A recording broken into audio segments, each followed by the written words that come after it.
불법 녹음, 경영진 협박, 뭐든 저 새끼 휴대폰부터 압수해. 내가 가만히 있을 것 같아? 5조 원 규모의 계약서 한 회장의 만년필이 천천히 내려갑니다.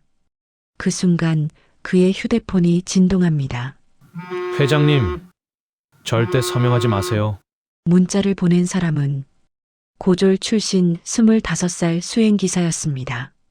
그는 대체 무엇을 알았길래 감히 재벌 회장에게 이런 문자를 보낸 걸까요? 사건은 3일 전으로 거슬러 올라갑니다. 새벽 4시 30분 지하주차장. 차를 청소하던 기사는 우연히 음성 메모 재생 버튼을 누릅니다. 그리고 스피커에서 흘러나온 목소리. 준서는 황급히 버튼을 끄려 했지만 이미 재생이 시작된 뒤였습니다. 아버지는 그냥 도장만 찍으면 돼. 7분 52초의 녹음이 끝났습니다. 그 한 통의 문자가 재벌그룹의 운명을 완전히 바꿔놓습니다. 내가 가만히 있을 것 같아? 저 새끼 휴대폰부터 압수해. 계약직 고졸 기사가 왜 그런 위험한 선택을 했는지, 그는 대체 무엇을 알았길래 이런 문자를 보낸 걸까요? 이준서, 25살. 그는 검은색 세단 앞에서 얼어붙은 손을 호호 불며 차체를 닦고 있었습니다. 12월 새벽 공기는 뼛속까지 파고들었지만 그에겐 장갑을 낄 여유조차 없었습니다. 회장님이 타실 차에 먼지가 있으면 안 돼. 고등학교를 겨우 졸업하고 이 일을 시작한 지 3년째. 월급 230만 원으로 반지하 월세 50만 원, 어머니 병원비 80만 원, 여동생 학원비 40만 원을 감당해야 했습니다. 남은 돈으로 세 식구가 한 달을 버텨야 했죠. 그래도 준서는 이 일이 싫지 않았습니다. 비 오는 날이면 회장님이 차에서 내리시기 전 미리 우산을 펼쳐들고 기다렸습니다.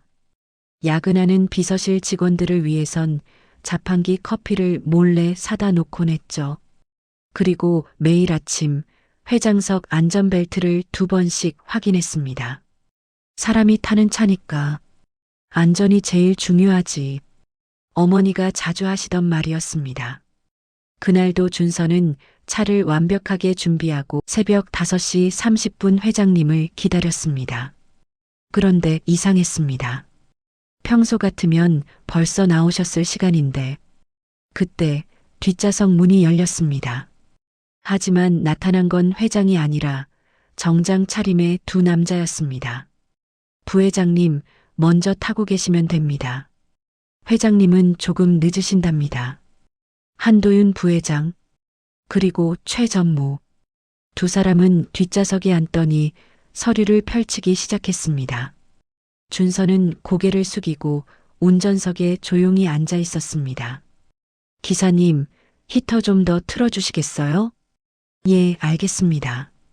준서가 히터를 조작하는 순간 실수로 차량 내 음성 메모 버튼을 눌렀습니다. 하지만 그는 눈치채지 못했고 두 남자는 더더욱 몰랐습니다. 빨간 녹음 램프가 조용히 깜빡이기 시작했습니다. 3일 뒤 오후 2시 준서는 점심시간을 이용해 차량 내부 청소를 하고 있었습니다. 회장님은 오후 내내 회의 일정이라 차는 지하주차장에 홀로 남아 있었죠. 오늘은 시트 커버까지 깨끗하게 청소를 하던 중 준서의 팔꿈치가 대시보드의 버튼을 그만 건드렸습니다. 띠리링. 음성 메모 재생. 스피커에서 갑자기 소리가 흘러나왔습니다. 이게 뭐지? 준서는 황급히 버튼을 끄려 했지만 이미 재생이 시작된 뒤였습니다. 그리고 그가 들은 건 아버지는 그냥 도장만 찍으면 돼. 부회장의 목소리였습니다. 차갑고 낮은 음성. 핵심 계열사만 떼서 넘기고 나머지 껍데기는 남겨두는 거야. 직원들 구조 조정하면 되지. 그게 자본주의잖아. 준서의 손이 멈췄습니다. 이 계약 끝나면 아버지 의결권도 정리해. 건강 문제로 물러나게 만드는 서류 이미 준비해뒀어. 변호사랑 다 짜놨다고. 최 전무의 웃음소리가 들렸습니다. 부회장님이 승계하시면 저희도 자리 보장되는 거죠? 당연하지. 충성에는 대가가 따르는 법이야. 준서는 차에서 뛰쳐나와 주차장 벽에 등을 기댔습니다. 손이 부들부들 떨렸습니다.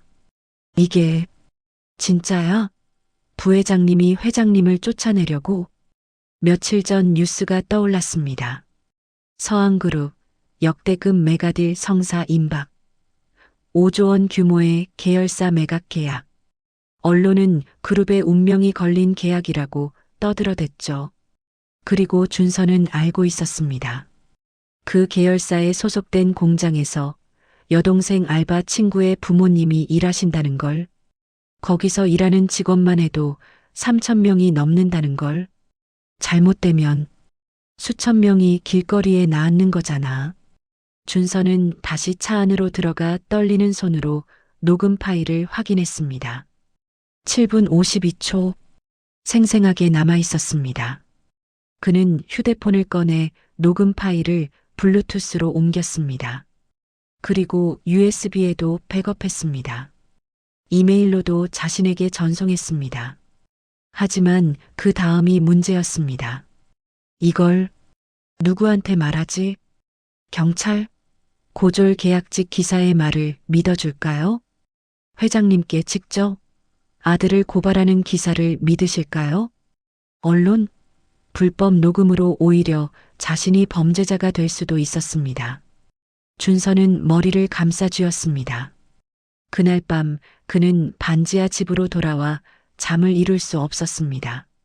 어머니가 방에서 기침을 하셨고 여동생은 책상에서 졸고 있었습니다. 만약 내가 잘못하면 우리 가족도 위험해질 수 있어. 하지만 3,000명의 직원들 얼굴이 자꾸 떠올랐습니다. 12월 15일 오전 10시 서울 도심 특급 호텔 지하주차장. 오늘은 그 유명한 서한그룹 메가딜 서명식이 열리는 날이었습니다. 준서는 검은 세단을 호텔 입구에 정확히 대고 뒷문을 열었습니다. 한태강 회장이 차에서 내렸습니다. 70대 중반의 노신사. 평생을 회사를 키워온 사람이었죠. 수고했네, 준서 군. 예, 회장님. 조심히 다녀오십시오. 회장은 비서실 팀과 함께 행사장으로 향했습니다. 준서는 차를 주차장에 세우고 멀리서 행사장 입구를 바라봤습니다. 경호원들, 기자들, 플래시 세례. 그 속에서 한도윤 부회장이 환하게 웃고 있었습니다. 마치 이미 승리한 사람처럼. 저 사람이 회장님을 배신하는 거구나. 준서는 주머니 속 휴대폰을 만지작거렸습니다. 며칠 동안 고민한 끝에 그는 한 가지 방법을 생각해냈습니다. 문자로 보내자. 그게 가장 안전해. 하지만 타이밍이 문제였습니다. 너무 일찍 보내면 묵살될 수 있었고 너무 늦으면 이미 서명이 끝난 뒤일 수도 있었습니다. 서명하기 직전. 그때 보내야 해. 준서는 의전팀 뒤쪽에 조용히 서서 행사장 안을 지켜봤습니다. 오전 10시 30분. 식순이 시작되었습니다. 사회자의 멘트, 양측 대표의 인사말, 기념사진 촬영. 그리고 마침내. 그럼 이제 역사적인 계약서에 서명을 진행하겠습니다. 준서의 심장이 쿵쿵 뛰었습니다. 회장님이 자리에 앉으셨습니다. 만년필을 꺼내셨습니다. 서류 위로 펜촉이 천천히 내려갔습니다. 바로 그 순간 준서는 떨리는 손가락으로 문자를 전송했습니다. 회장님, 절대 서명하지 마세요. 차 안에서 부회장님이 하신 말을 녹음했습니다. 꼭 들려드리고 싶습니다. 기사 이준서. 전송 완료. 회장의 휴대폰이 진동했습니다. 만년필이 서류 일 앞에서 멈췄습니다. 한태강 회장의 시선이 휴대폰 화면에 고정되었습니다. 펜을 든 손이 공중에서 멈춰섰습니다. 차 안에서 회장은 천천히 고개를 들어 단상 옆에 서 있는 아들 한도윤을 바라봤습니다. 아들은 환하게 웃고 있었습니다. 마치 이 모든 것이 계획대로 흘러가고 있다는 듯이. 회장님, 서명하시죠. 상대 측 대표가 웃으며 말했습니다. 회장의 머릿속이 빠르게 돌아갔습니다. 이준서, 3년 동안 단 한 번도 지각한 적 없던 그 청년. 새벽부터 차를 닫고 비 오는 날이면 우산을 펼쳐들고 기다리던 그 청년이 거짓말을 할 이유가 없었습니다. 회장은 만년필을 내려놓았습니다. 미안합니다. 회장의 목소리가 조용히 울렸습니다. 갑자기 글씨가 잘 안 보이는군요. 예, 제 나이가 75입니다. 요즘 눈이 침침해서 말이죠. 회장은 자리에서 일어났습니다. 잠깐만 화장실 좀 다녀오겠습니다. 5분만 기다려 주시죠. 아버님, 한도윤 부회장이 황급히 다가왔습니다. 제가 모시겠습니다. 됐네. 회장의 목소리에 차가운 기운이 실렸습니다. 혼자 갈 수 있어. 자네는 여기 손님들이나 챙기게.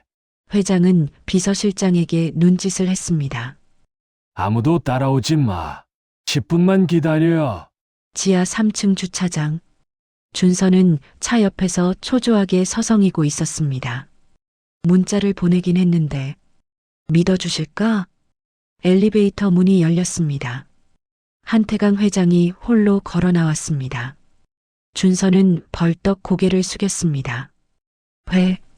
회장님, 차 안에서 들었다며? 회장의 목소리는 평소처럼 잔잔했지만 어딘가 날카로운 무언가가 숨어 있었습니다. 예. 준서는 떨리는 손으로 휴대폰을 꺼냈습니다. 그리고 USB 메모리도 함께 내밀었습니다. 3일 전 부회장님께서 차에 먼저 타셨을 때 실수로 음성 메모가 켜졌습니다. 그때 들은 겁니다. 회장은 휴대폰을 받아들었습니다. 재생 버튼을 눌렀습니다. 스피커에서 아들의 목소리가 흘러나왔습니다. 아버지는 그냥 도장만 찍으면 돼. 회장의 얼굴이 굳어졌습니다. 핵심 계열사만 떼서 넘기고 나머지 껍데기는 남겨두는 거야. 회장의 손이 미세하게 떨렸습니다. 직원들, 구조 조정하면 되지. 그게 자본주의잖아. 회장은 눈을 감았습니다. 이 계약 끝나면 아버지 의결권도 정리해. 건강 문제로 물러나게 만드는 서류 이미 준비해뒀어. 7분 52초에 녹음이 끝났습니다. 지하 주차장에 정적만 흘렀습니다. 형광등 소리만 웅웅거렸습니다. 회장은 한참 동안 아무 말도 하지 않았습니다. 그저 차 보닛에 손을 짚고 고개를 떨구고 서 있을 뿐이었습니다. 70대 노인의 어깨가 작게 떨렸습니다. 회장님, 준서는 조심스럽게 입을 열었습니다. 저도 처음엔 못 들은 척 하려고 했습니다. 제가 뭔데? 재벌 집안일에 끼어들겠습니까? 준서의 목소리도 떨렸습니다. 하지만 그 계열사에 제 여동생 친구 부모님이 일하십니다. 거기 직원이 3,000명이 넘는다고 들었습니다. 그 사람들이 하루아침에 일자리를 잃으면 준서는 주먹을 꽉 쥐었습니다. 저희 집도 가난합니다. 어머니 병원비 때문에 매달 빚을 갚고 있습니다. 그래서 일자리를 잃는다는 게 뭔지 압니다. 회장이 천천히 고개를 들었습니다. 노인의 눈가가 붉어져 있었습니다. 준서 씨, 예, 회장님. 이 파일 다른 데도 복사해 놨나? 예. 제 이메일로 하나, 외장 메모리로 하나 더 옮겨뒀습니다. 왜? 회장의 질문에 준서는 잠시 망설였습니다. 혹시 입을 다물라는 압박을 받을까 봐서요. 회장은 쓴웃음을 지었습니다. 현명하군. 회장은 휴대폰과 USB를 주머니에 넣었습니다. 준서 씨, 나를 믿어주겠나? 예. 내가 이걸 제대로 처리할 수 있다고 믿어주겠나? 준서는 회장의 눈을 똑바로 바라봤습니다. 그 눈에는 배신감, 분노, 슬픔이 모두 섞여 있었습니다. 하지만 동시에 굳은 결심도 보였습니다. 믿습니다. 회장은 고개를 끄덕였습니다. 위로 올라가서 계약은 취소하겠네. 그리고 회장은 잠시 말을 멈췄습니다. 긴급 이사회를 소집하겠네. 오전 11시 행사장은 술렁이기 시작했습니다. 회장님이 왜 이렇게 안 올라오시지? 화장실 가신다며? 벌써 15분이 넘었는데? 한도윤 부회장의 표정이 굳어졌습니다. 뭔가 잘못되고 있었습니다. 그때 한태강 회장이 행사장으로 돌아왔습니다. 죄송합니다만 회장의 목소리는 단호했습니다. 오늘 서명은 보류하겠습니다. 뭐라고요? 상대 측 대표가 벌떡 일어났습니다. 회장님, 이게 무슨... 건강상 문제가 있어서 말이죠. 제대로 검토할 시간이 필요합니다. 아버님, 한도윤이 다급하게 다가왔습니다. 무슨 말씀이십니까? 이 계약은 6개월 동안 준비한... 알고 있네. 회장은 아들을 차갑게 바라봤습니다. 하지만 회장은 나야. 내가 서명 안 하면 이 계약은 무효네. 회장은 상대 측 대표에게 고개를 숙였습니다. 일주일만 시간을 주시겠습니까? 긴급 이사회를 열어 재검토하겠습니다. 오후 1시 한도윤 부회장은 자신의 집무실로 돌아와 책상을 주먹으로 내리쳤습니다. 뭔가 있어. 분명히 뭔가 있어. 그는 비서를 불렀습니다. 아버지가 지하 주차장에서 누굴 만났는지 확인해. 30분 뒤 부회장님 CCTV를 확인했습니다. 비서가 태블릿을 내밀었습니다. 화면에는 지하 주차장에서 회장과 준서가 대화하는 모습이 찍혀 있었습니다. 저 새끼. 한도윤의 눈이 가늘어졌습니다. 수행기사가 감히. 부회장님, 저 기사가 회장님께 뭔가를 건넨 것 같습니다. USB로 보입니다. 한도윤은 즉시 보안팀장을 불렀습니다. 이준서 수행기사. 지금 당장 조사해. 무슨 혐의로 하시겠습니까? 불법 녹음, 경영진 협박, 뭐든 좋아. 저 새끼 휴대폰부터 압수해. 오후 3시 준서는 지하 주차장에서 차를 정비하고 있었습니다. 이준서 씨? 낯선 남자 2명이 다가왔습니다. 정장 차림의 냉랭한 표정. 보안팀입니다. 잠깐 같이 가시죠. 예. 왜요? 질문에 답변 좀 해주셔야겠습니다. 그들은 준서의 팔을 잡았습니다. 휴대폰 제출하시죠. 왜 휴대폰을? 불법 녹음 의혹이 있습니다. 조사에 협조하시죠. 준서는 순간 머릿속이 하얘졌습니다. 시작됐구나. 하지만 그는 이미 준비되어 있었습니다. 녹음 파일은 이미 회장님께 넘겼고 백업은 이메일과 외장 메모리에 남아 있었습니다. 휴대폰을 뺏긴다 해도 증거는 사라지지 않습니다. 알겠습니다. 준서는 휴대폰을 건넸습니다. 오후 5시 보안팀 조사실. 준서는 차가운 의자에 앉아 있었습니다. 이준서 씨 12월 12일 오전 차량 내에서 무단 녹음을 한 게 맞습니까? 무단이 아닙니다. 실수로 버튼이 눌렸고. 실수? 보안팀장이 비웃었습니다. 그 실수로 녹음한 파일을 회장님께 전달한 것도 실수입니까? 아닙니다. 그건 제 판단이었습니다. 왜 그랬죠? 준서는 똑바로 그들을 바라봤습니다. 녹음 내용이 회사와 직원들에게 중요한 내용이었기 때문입니다. 구체적으로 준서는 입을 다물었습니다. 보안팀장이 책상을 탁 쳤습니다. 이준서 씨, 지금 경영진을 협박한 겁니다. 불법 녹음으로 부회장님을 모함하고. 그때 문이 벌컥 열렸습니다. 조사 중단.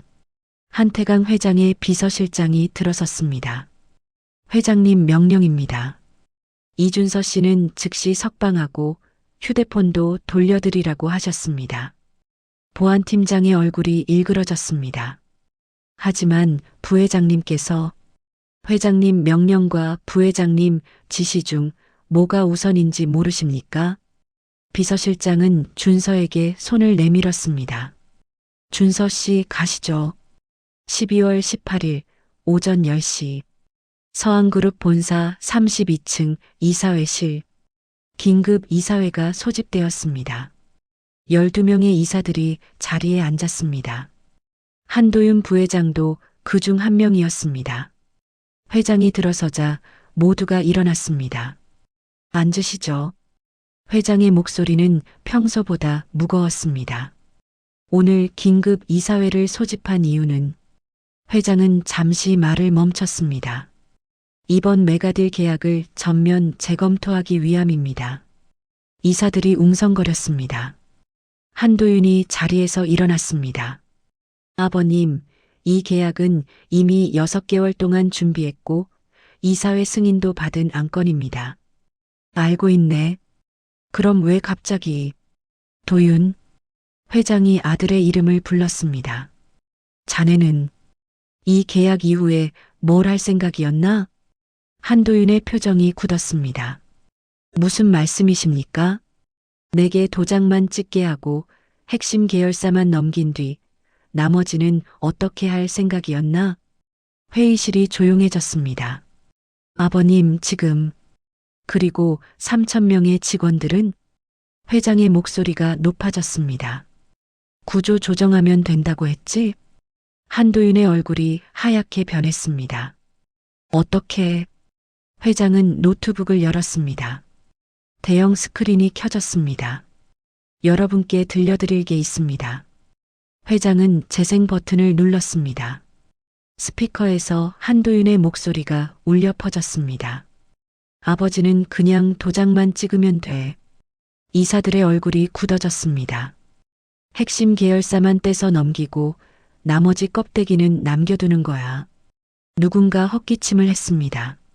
직원들, 구조 조정하면 되지. 그게 자본주의잖아. 이사들이 서로를 바라봤습니다. 이 계약 끝나면 아버지 의결권도 정리해. 건강 문제로 물러나게 만드는 서류 이미 준비해뒀어. 회의실이 충격에 휩싸였습니다. 7분 52초의 녹음이 끝났습니다. 정적? 한도윤은 창백한 얼굴로 자리에서 벌떡 일어났습니다. 이건 불법 녹음입니다. 증거 능력이 법정에서 쓰려는 게 아니네. 회장이 차갑게 말했습니다. 이사회에서 자네의 진심을 보여주려는 것뿐이야. 회장은 문을 열었습니다. 들어오게. 준서가 떨리는 걸음으로 회의실에 들어섰습니다. 이사들이 모두 그를 바라봤습니다.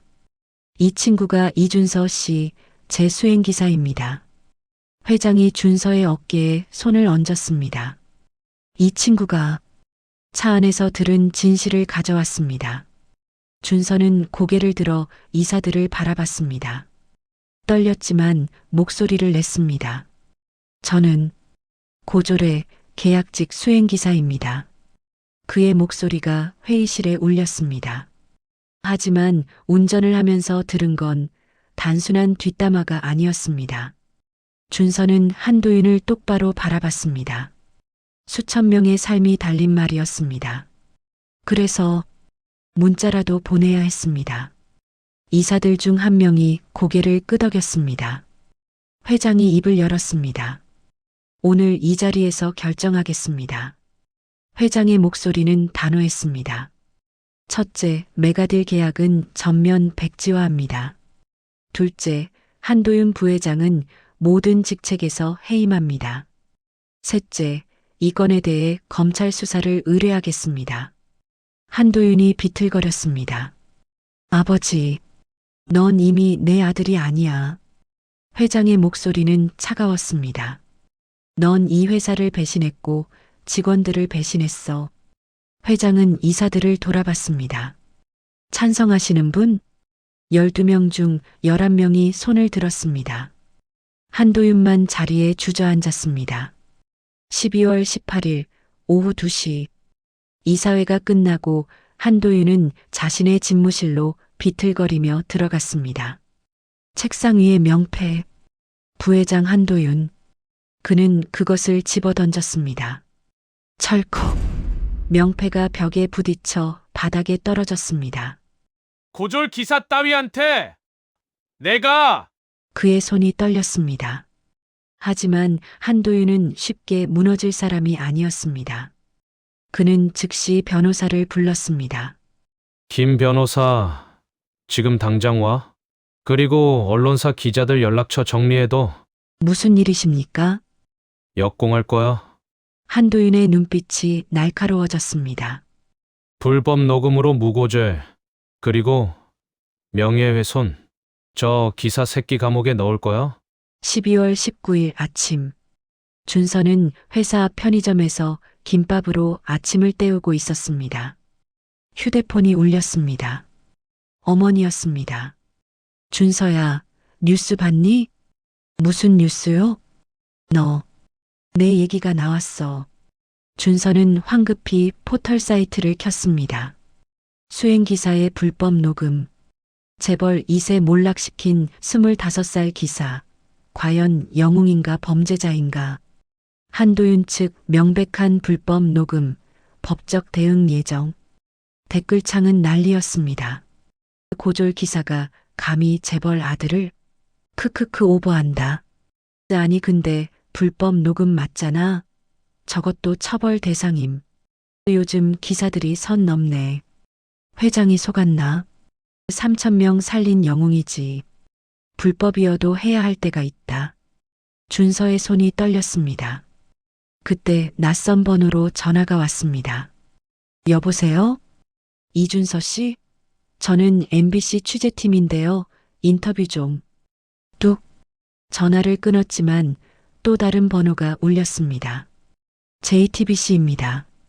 단독 인터뷰 요청. 뚝. 또 울렸습니다. 한국일보. 준서는 휴대폰 전원을 껐습니다.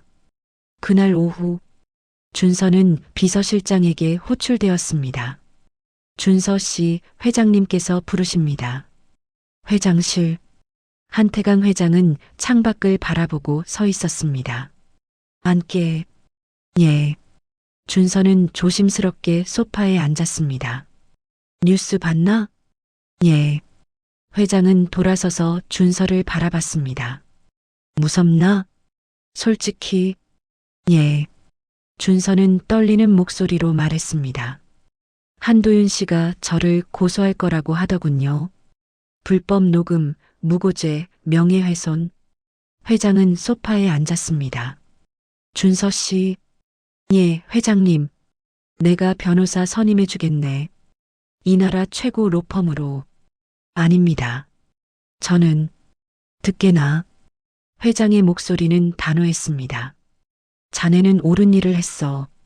그리고 난 그 옳은 일을 한 사람을 지킬 의무가 있네. 회장은 책상 서랍에서 봉투 하나를 꺼냈습니다. 이건 자네 어머니 병원비 3개월치, 그리고 여동생 학원비 6개월치. 회장님, 이건 받을 수 없습니다. 준서가 황급히 손을 저었습니다. 전 돈 때문에 그런 게 아닙니다. 알고 있네. 회장은 준서의 손에 봉투를 쥐어줬습니다. 그래서 주는 거야. 돈 때문이 아니라 옳아서 한 일에는 제대로 된 보상이 따라야 하네. 준서의 눈시울이 붉어졌습니다. 그리고 하나 더. 회장은 서류 한 장을 내밀었습니다. 정규직 발령 통보서. 사회공헌팀 소속으로. 예. 물론 차도 계속 몰아주면 좋겠지만. 회장이 미소 지었습니다. 자네 같은 사람은 더 큰 일을 해야 해. 그리고 회장은 잠시 말을 멈췄습니다. 야간에 방송통신대 다닐 생각 있나? 장학금은 회사에서 전액 지원하지. 준서는 고개를 숙였습니다. 눈물이 뚝 떨어졌습니다. 감사합니다. 정말. 12월 20일 한도윤은 기자회견을 열었습니다. 저는 아버지에 대한 존경심으로 회사를 위해 일했을 뿐입니다. 그의 목소리는 떨렸지만 단호했습니다. 하지만 한 기사의 불법 녹음으로 왜곡된 대화 내용이 마치 제가 회사를 배신한 것처럼 포장되었습니다. 카메라 플래시가 터졌습니다. 저는 오늘부로 이준서 씨를 불법 녹음, 무고, 명예훼손 혐의로 고소합니다. 기자들이 질문을 쏟아냈습니다. 부회장님, 그럼 녹음 내용은 사실이 아니라는 겁니까? 맥락이 왜곡되었습니다. 경영 전략 회의였을 뿐입니다.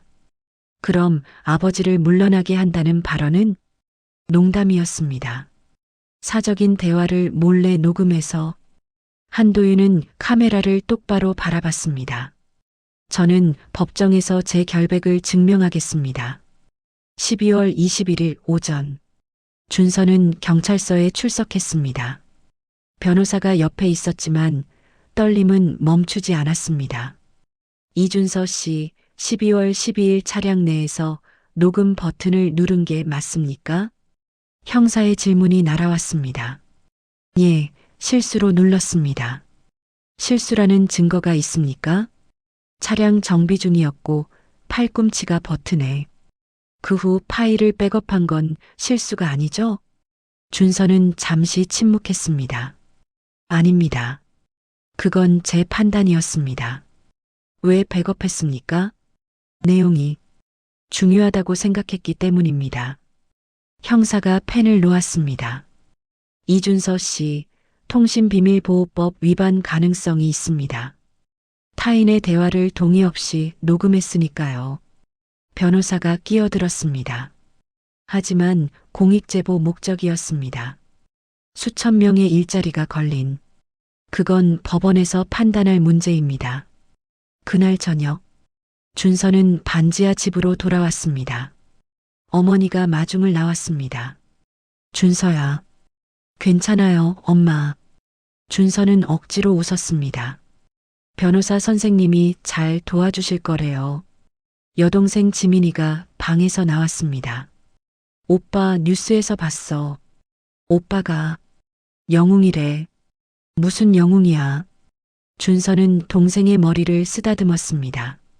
그냥 할 일 한 거지. 오빠. 지민이가 준서를 꼭 안았습니다. 무서워? 응. 조금. 준서는 솔직하게 대답했습니다. 하지만 후회는 안 해. 다시 그날로 돌아가도 똑같이 했을 거야. 어머니가 준서의 손을 잡았습니다. 우리 아들, 잘했어. 어머니의 눈에도 눈물이 고였습니다. 내 아버지가 살아계셨으면 얼마나 자랑스러워 하셨을까.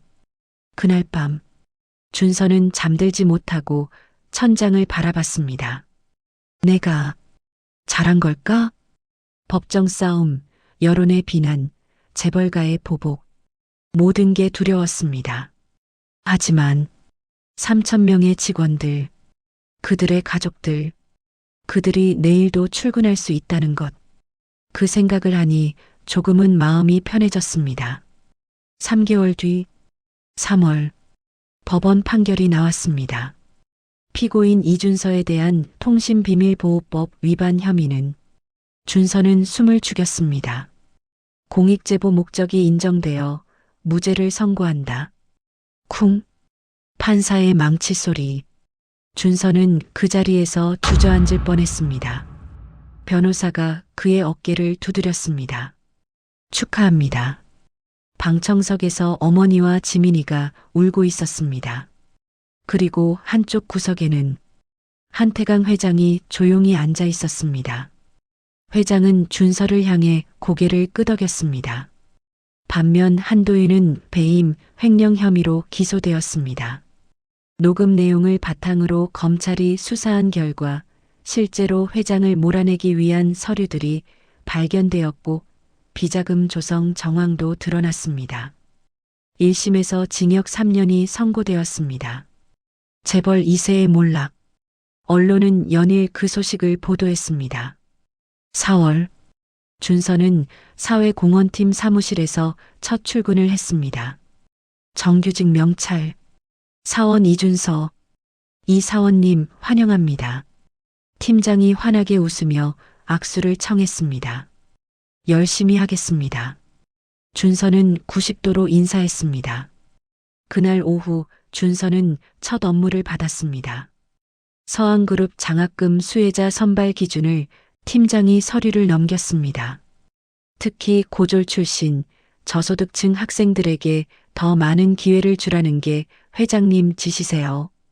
준서는 서류를 보며 미소 지었습니다. 나처럼 어려운 사람들을 돕는 일이구나. 그날 저녁, 준서는 새 집으로 이사한 어머니와 지민이를 찾아갔습니다. 회사에서 제공한 전셋집, 24평 아파트, 반지하를 벗어난 지 2달째였습니다. 오빠, 방 봐. 내 방 생겼어. 지민이가 신나서 뛰어왔습니다. 그래, 이제 혼자 공부할 수 있겠네. 응. 그리고 오빠, 나도 오빠처럼 공부 열심히 해서 대학 갈 거야. 그래, 우리 지민이 똑똑하니까 잘할 거야. 어머니가 거실에서 불렀습니다. 준서야, 밥 먹자. 식탁에는 된장찌개, 김치, 계란말이가 놓여 있었습니다. 엄마, 이제 오래 서서 일 안 하셔도 돼요? 응. 병원도 다니면서 푹 쉬고 있어. 어머니의 얼굴에 혈색이 돌았습니다. 우리 아들 덕분에. 엄마, 그런 말씀 마세요. 준서는 밥을 한 숟가락 뜨며 말했습니다. 전 그냥 할 일 한 거예요. 5월 어느 봄날, 준서는 회장실에 호출되었습니다.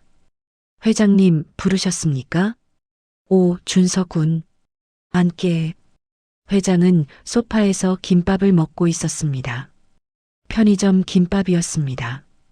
회장님도 편의점 김밥 드세요? 허허, 가끔은 이게 제일 맛있어. 회장이 웃었습니다. 하나 먹을래? 참치김밥인데. 예. 아, 감사합니다. 준서는 조심스럽게 김밥 하나를 집었습니다. 둘은 소파에 나란히 앉아 김밥을 먹었습니다. 준서 군. 예. 요즘 야간 대학 어때? 힘들지? 아니요, 재밌습니다. 경영학이 생각보다 흥미로워요. 그래, 잘 됐군. 회장은 김밥을 한 입 베어 물었습니다. 있잖아, 준서 군. 예, 회장님. 나는 자식 농사는 실패했지만 회장의 목소리가 잔잔했습니다. 사람 보는 눈은 아직 남아있나 봐. 회장님, 처음 자네를 수행기사로 채용했을 때 이력서가 참 짧더라고. 고졸, 경력 없음. 회장이 준서를 바라봤습니다. 하지만 면접 때 눈빛이 달랐어. 제가 누구보다 열심히 하겠습니다라고 말할 때 말이야. 기억하고 계셨군요. 그럼 어떻게 잊어? 회장은 미소 지었습니다. 그 눈빛이 날 살렸네. 아닙니다.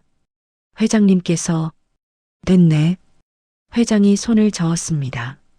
서로 살린 거야. 자네는 날 살렸고 난 자네에게 기회를 줬고. 회장은 창밖을 바라봤습니다. 준서 군, 이 회사 오래오래 다녀주게. 예, 회장님. 그리고 회장이 돌아서며 웃었습니다. 이제 운전 대신 보고서 쓰느라 죽겠다며? 준서도 웃었습니다. 예, 회장님. 그래도 예전보다 도로는 덜 막힙니다. 둘은 함께 웃었습니다. 마이너스 마이너스 마이너스. 창밖으로 봄바람이 불어왔습니다. 벚꽃이 흩날리는 서한그룹 본사 앞.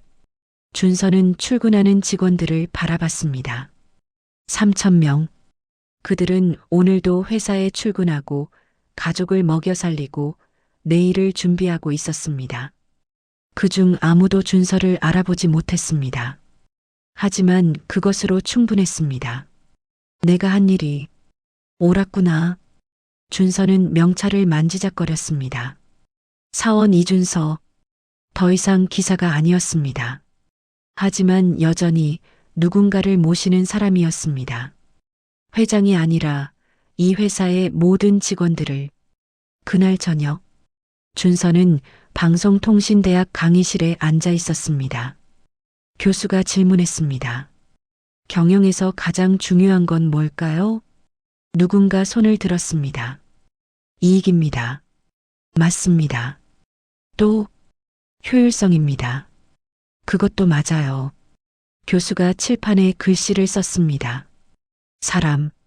하지만 무엇보다 중요한 건 사람입니다. 사람을 지키는 경영, 사람을 살리는 경영. 준서는 그 글씨를 노트에 적었습니다. 사람. 그리고 옆에 작은 글씨로 덧붙였습니다. 3,000명의 사람들, 그들의 가족들, 그들의 내일. 1년 뒤, 준서는 사회공헌팀 대리로 승진했습니다. 그는 서한그룹 장학재단을 통해 매년 100명의 저소득층 학생들에게 장학금을 전달하는 일을 맡았습니다. 어머니는 건강을 회복하셨고 지민이는 전교 10등 안에 들었습니다. 그리고 한태강 회장은 여전히 회장실에서 밤늦게까지 일하고 있었습니다. 하지만 이제 그 옆에는 신뢰할 수 있는 경영진들이 함께 했습니다. 배신자가 아닌 진짜 동료들이. 어느 겨울날, 준서는 지하주차장에 내려갔습니다. 그 검은 세단이 여전히 그 자리에 있었습니다. 새 수행기사가 차를 닦고 있었습니다. 수고하세요. 준서가 말을 걸었습니다. 아, 예. 대리님. 젊은 기사가 황급히 인사했습니다. 대리님이 그 유명하신 분이시죠? 유명하다니요? 회장님을 지킨 그 기사님. 준서는 미소 지었습니다. 아니요.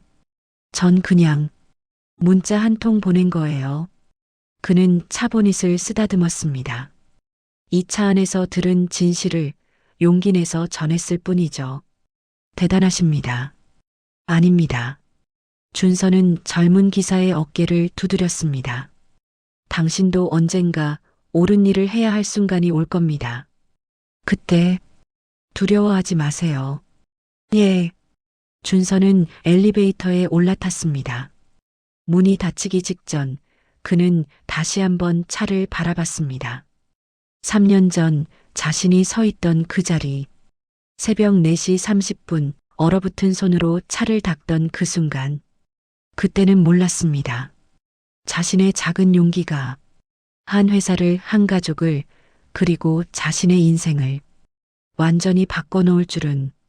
가난한 고졸 수행기사의 문자 한 통. 그것은 단순한 문자가 아니었습니다. 수천 명의 일자리를 지킨 외침이었고 한 재벌 그룹의 운명을 바꾼 진실이었으며 한 청년의 용기가 만들어낸 기적이었습니다. 그리고 그 기적은 여러분에게도 일어날 수 있습니다.